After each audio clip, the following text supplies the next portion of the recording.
Financial Survival Network, helping you to survive and thrive in the new economy. Get our complimentary newsletter at financialsurvivalnetwork.com. This is the Financial Survival Network.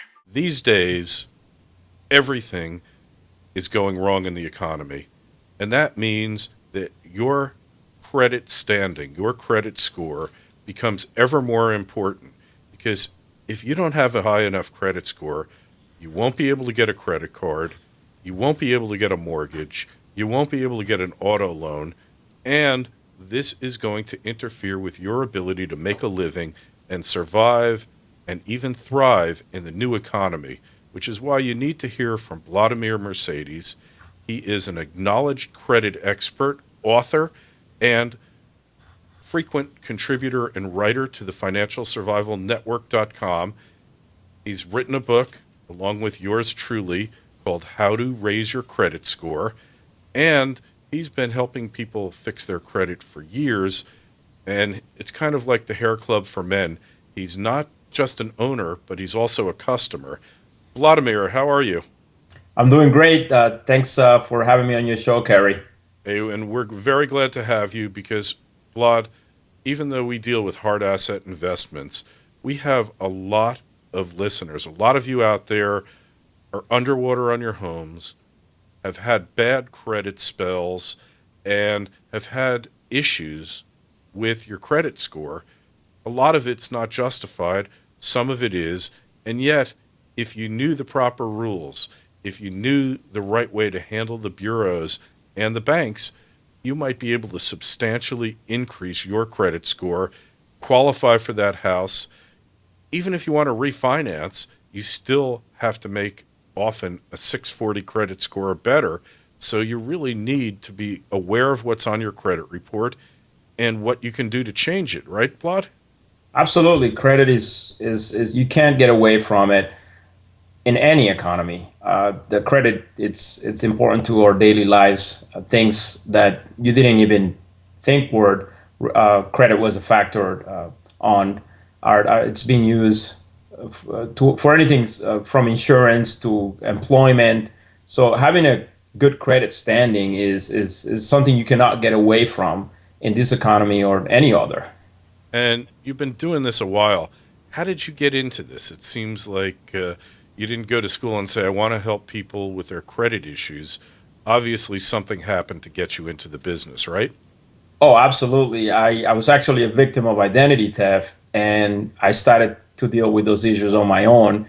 And I discovered how difficult it was to deal with the credit bureaus, creditors, trying to, prove that you were, some of those things that a person may have put under your name, weren't yours. And I found out how difficult it was. And I asked myself, I said, well, if I'm going through this, and I was a finance manager in the auto industry, I said, what happens to somebody that doesn't know who the credit bureaus are, or who might not, know exactly how these things work? What would they have to go through? So that developed immediately a passion for me to, question how these things are done. And I ended up helping a few other people. And next thing you know, I'm in the business. Right. And if somebody, Joe Six-Pack, who is now really Joe Two-Pack because he's lost all his credit and he's really in trouble, the FTC, all the consumer sites, they always say, oh, you can do this yourself. And how do you answer that? Because obviously they can write a letter, but can a consumer really get results on their own? It's interesting. And the honest answer is somebody who is willing to do a lot of research and to learn the entire process might be able to get some stuff done. But the average person is not really prepared to deal with the way that the system is set up and to be consistent and know what to ask for when dealing with the credit bureaus. It's a little bit unrealistic for most individuals out there. It is possible, like I said, but it's not something that you usually want to take on your own. I'm sure that anybody can replace the engine on their car, but do they really want to learn how to go ahead and do that? So it's kind of similar to either representing yourself in court or trying to do a major task for which other people become professionals to do. So it's a little bit unrealistic to ask the average citizen to go ahead and take on the credit bureaus. And keep in mind that the credit bureaus don't work for the clients. They work they don't work for the consumer. They work for the banks, and those are their clients and the collection agencies and anybody that reports to them. Yeah, so really they're busy trafficking in consumer data, and then they have very little responsibility to be sure that it's accurate. And I have to tell you, when it comes to doing anything more than filling up my car with gas or putting windshield washer fluid in, that's where I draw the line. And I think if it's anything more than just pulling your credit and checking out the report, you really need to go to a professional. And I'm saying this as an attorney who's dealt with these bureaus my whole life in many different capacities, both as creditor, as a debtor, and as a customer of those bureaus. But tell us, obviously you've dealt with thousands of people during your career. Tell us about somebody who couldn't get a mortgage, and after you worked your magic, they actually were able to qualify. You got a few of those stories? Oh, absolutely. We have, that's what keeps us in business, is those success stories all the time. Consumers who have marginal credit scores because of errors and inconsistencies on their credit reports and technicalities. And after dealing with us, they successfully end up getting some results that are favorable to them. I mean, we have stories. There was a consumer the other day, actually a victim of identity theft as well, and his credit score was in the mid 500s. Wow. And this actually happened last month. And after about 45 days of work that he took, the person saw an unbelievable improvement on their credit score to 715, and they were able to immediately qualify for the property that they were trying to buy. Obviously, that's a very a good example of what can happen when somebody has marginal credit because of errors. However, not every consumer ends up with the same type of results when trying to correct problems. People come to us for all kinds of different problems. Some of them are major, some of them are minor. What's the worst most egregious case you ever worked on? What comes to mind? Funny that you asked that, because everybody that comes to me most of the times thinks that their credit is the worst that they could ever be out there. I actually dealt with a consumer 2.5 years ago who had 23 foreclosures on his credit report. He was an investor. Oh my God! And I've never seen anything like that before, and I had never seen anything like that since. Did he have a negative credit score? Just about. No, not at all. He was in the high fives. And but that's the worst I've ever seen. I've never seen anything like that before. That's the if you can beat that, please come to me. Were you able to help him at all?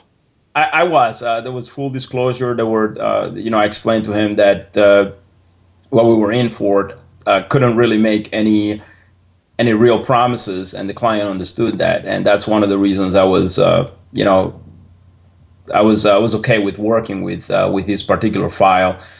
One of the things is we were able to find a lot of inconsistencies with the way those foreclosures or mortgage accounts had been reporting, and we were able to actually get a few of them removed. After challenging the erroneous data on the credit report. Yeah, and you bring up a good point. So a lot of reports have erroneous data, and obviously, if it's correct data, you can't do anything about it, and it's probably wrong for you to try. But how accurate are credit reports really?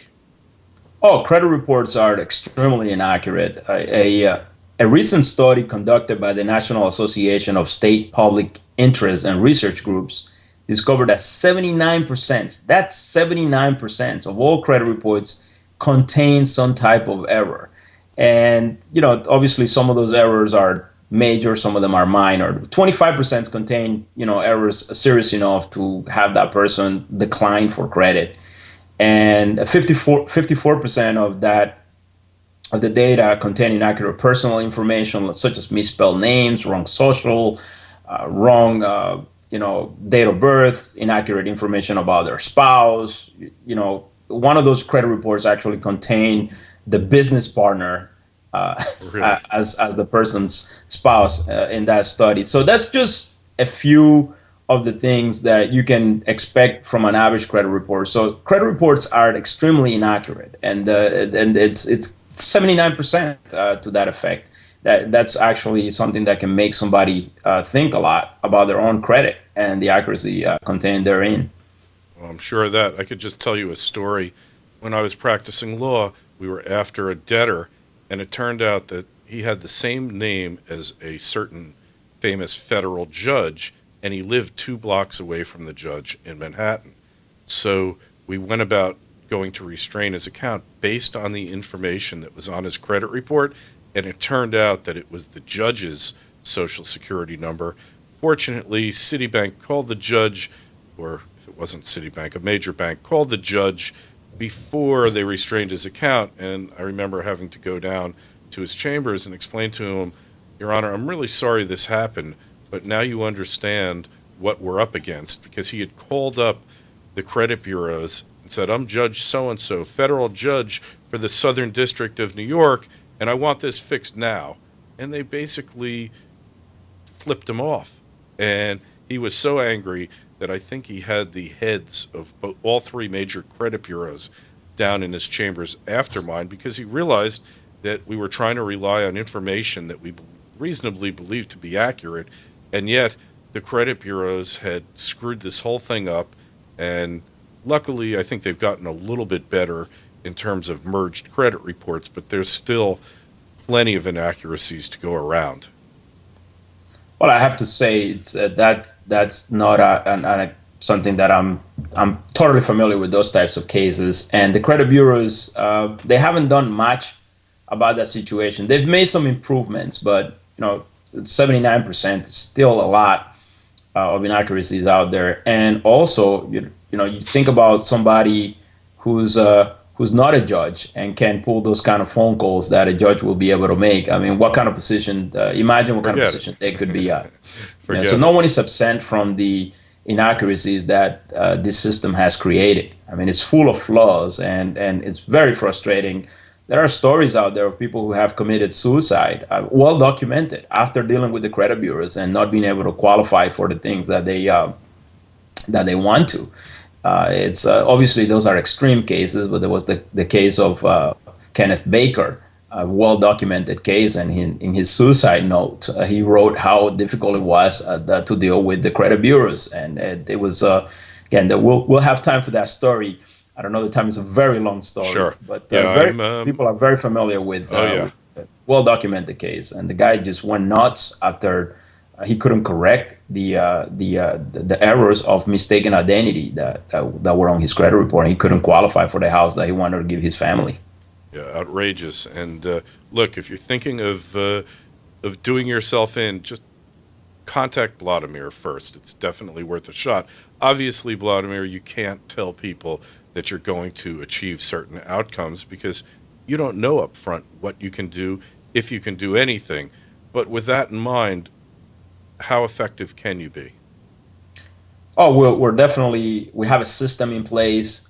We're honest. We tell you what the right expectations can be based on your own situation.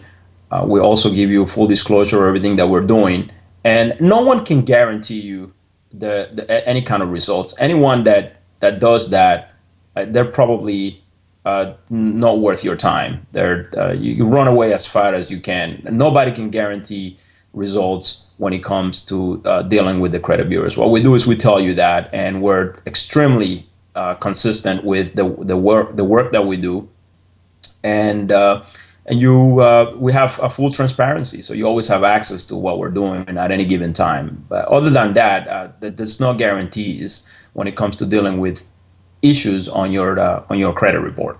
Yeah, and that's a great point. If anybody tells you, I guarantee you a 750, don't walk, run out of their office As because far as you can. yeah, they're not compliant, and that's an important thing that you mentioned is that you're fully compliant with the federal rules and the state rules in each jurisdiction, and people need to know that up front. So, Vladimir, people want to learn more about your work. what you're doing, they want to contact you, get a consultation, where can they go? They can go to www.creditmercedes.com. That's www.creditmercedes.com. We have tons of information on our site and some contact forms as well, as our phone number is there. And they can contact us, Monday through Friday, or send us an email. All the information is on the website. Oh, great. Hey, what's your email address, or the information email address, to get further info, by the way? That's info@creditmercedes.com. Info, INFO, @creditmercedes.com. That's also on the website. All right. Hey, well, excellent, Bladimir. We wish you the best of luck. And I know the book has sold hundreds of copies already without very much marketing effort at all. So we'll be touching base with you. And if you've got any good stories, make sure you send us an email or a video, and we'll post it on the site. And if you want to see this interview again with Bladimir, as well as hundreds of others that I've done with financial luminaries around the globe, it's financialsurvivalnetwork.com, financialsurvivalnetwork.com. Any questions, comments, kl@kerrylutz.com. And again, I can't emphasize how important having credit in the new economy is, because if you don't have a credit card, you're basically off the grid. You are part of the cash economy, and that might work okay until you have to go rent a car, or you need to travel, or any other number of things that require a credit card, and then you're going to be very sorry that you don't have one. All right, Blad, thanks for being on. Thanks for having me, Kerry. Have a great day. You too.